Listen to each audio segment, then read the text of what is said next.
Tout d'abord, l'incisive centrale. L'incisive centrale maxillaire a une longueur moyenne de 22,5 mm, mais ça n'est qu'une moyenne, elle peut être plus longue ou moins longue. Cette longueur moyenne varie d'ailleurs en fonction des auteurs.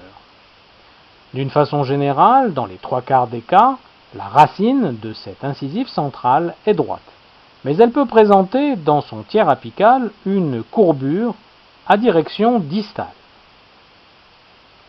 Elle peut aussi présenter une courbure à direction buccale ou même linguale, ces deux courbures n'étant pas facilement visualisables sur une radiographie en raison du rayon incident.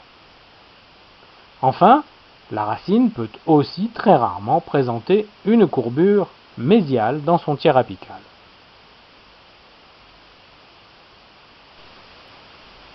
Si l'on regarde maintenant la pulpe, on s'aperçoit que dans la chambre pulpaire, il existe des cornes, une corne mésiale et une corne distale.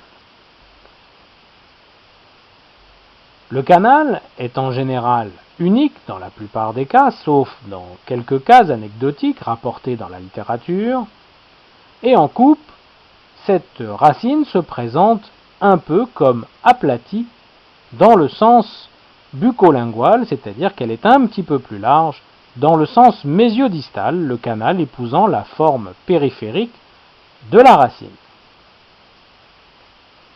Mais il peut arriver que ce canal soit totalement circulaire ou même triangulaire, épousant ainsi les limites périphériques de la forme de la couronne. Dans le tiers moyen, la racine devient tout de suite beaucoup plus ronde, ainsi que le canal. Et dans le tiers apical, la racine est parfaitement ou quasiment circulaire, avec un canal totalement rond.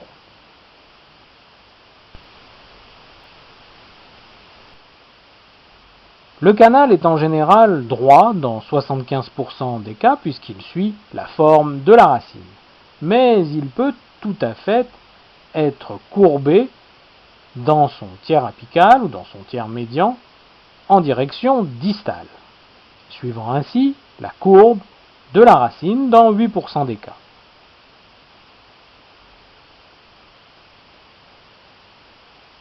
Concernant le foramen, il peut être unique, mais il peut y avoir plusieurs foramina à l'extrémité de ce canal. Notons au passage que cette racine, ou ce canal plus exactement, peut parfois avoir un diamètre très important, non seulement au niveau cervical, mais aussi au niveau apical. Concernant les canaux latéraux, et c'est là une particularité tout à fait spécifique de cette dent, ces canaux latéraux sont toujours situés sur la partie mésiale de la racine. Et ces canaux latéraux peuvent être soit uniques, soit parfois multiples. Mais ils sont toujours situés sur la paroi mésiale de la racine.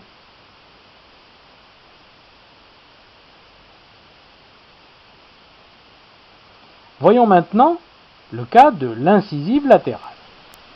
L'incisive latérale a une longueur moyenne de 22 mm, ce qui la rend légèrement plus petite que sa grande sœur, l'incisive centrale, qui elle fait 22,5. La racine de l'incisive latérale n'est pas rectiligne contrairement à celle de l'incisive centrale qui l'est dans les 3/4 des cas.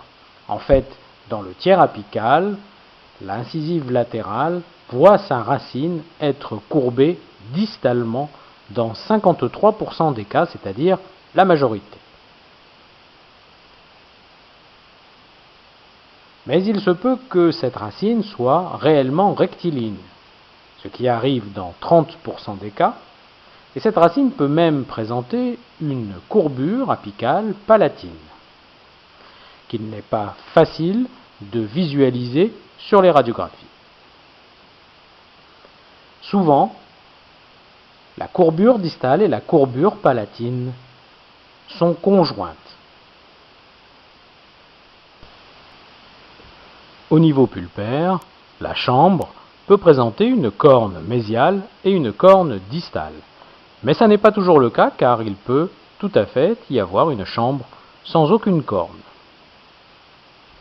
Le canal, quant à lui, est dans la quasi-totalité des cas unique, sauf cas exceptionnels rapportés dans la littérature, ainsi que dans les cas où l'on a affaire à un sillon palatin profond. C'est ce que nous verrons plus tard dans cette leçon. Ce canal présente une courbe apicale en direction distale dans 53% des cas, et cette courbure apicale de ce canal est souvent conjointe à une courbure palatine.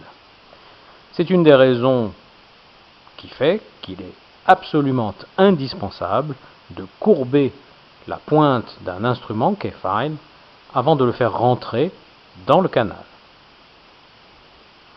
y compris dans les cas dans lesquels le canal est rectiligne, c'est-à-dire dans 30% des cas. En coupe horizontale, au niveau du tiers cervical, certains auteurs considèrent que la racine est plutôt allongée dans le sens buccolingual, ce qui donne un canal assez ovale dans le sens buccolingual. D'autres auteurs, en revanche, considèrent qu'il est plutôt allongé dans le sens mésiodistal. Quoi qu'il en soit, il n'est pas très important de retenir la forme de ce canal, puisque très vite, dès le tiers médian, il atteint un niveau quasiment circulaire qui va se répéter jusqu'au niveau apical. Le foramen peut être unique, mais il peut exister plusieurs foramina. Quant aux canaux latéraux, ils peuvent être situés sur n'importe quelle paroi radiculaire, contrairement au cas de l'incisive centrale maxillaire. Vous pouvez dire pour l'anatomie endodontique des dents maxillaires, voyons maintenant l'anatomie endodontique des dents mandibulaires.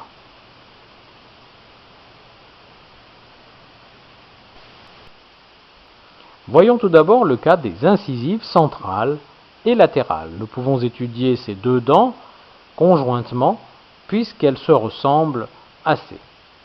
En effet, l'incisive centrale a une longueur moyenne de 21,5 mm, quant à l'incisive latérale, elle est soit de la même longueur, soit légèrement plus longue, et sa longueur moyenne, pour certains auteurs, est évaluée à peu près 22,4 mm. Ces dents présentent une racine droite dans la majeure partie des cas. Cette racine peut aussi présenter une courbure dans son tiers médian ou dans son tiers apical dans 23% des cas en direction distale. Et il peut même y avoir une courbure en direction buccale dans certains cas.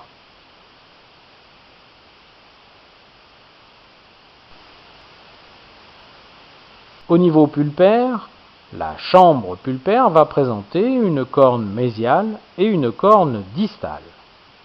Ces cornes sont toutefois beaucoup moins prononcées qu'elles ne le sont pour les incisives maxillaires. En raison de l'allongement, dans le sens buccolingual, des couronnes cliniques de ces deux incisives mandibulaires, la chambre pulpaire est ovoïde, c'est-à-dire aplatie dans le sens buccolingual.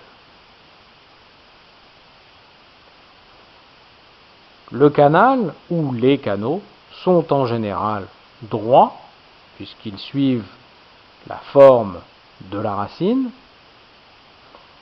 mais ils peuvent présenter une courbure distale à partir du tiers médian ou au niveau du tiers apical.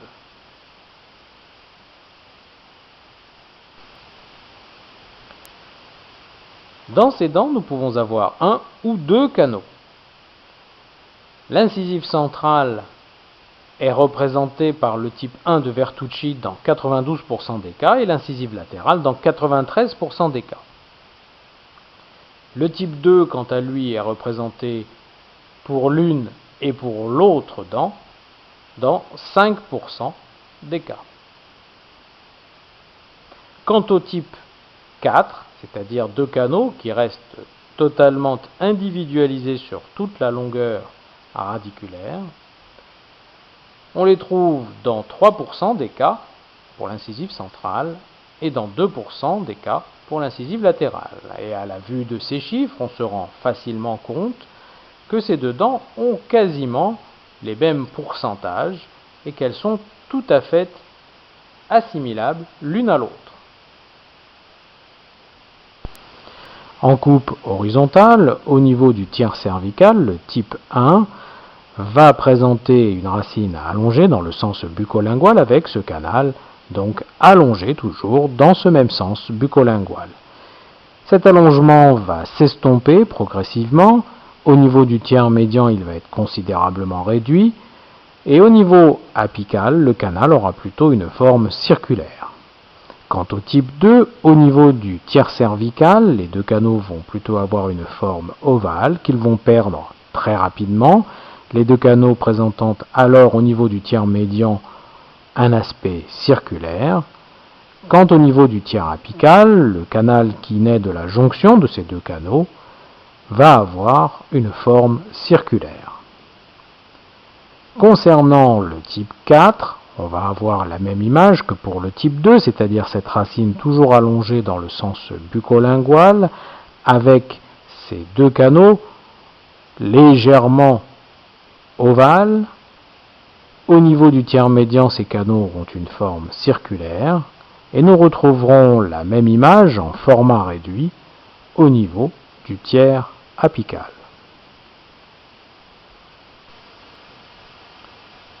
Concernant le foramen, il peut être unique, mais il peut exister plusieurs foramina au niveau de ces incisives.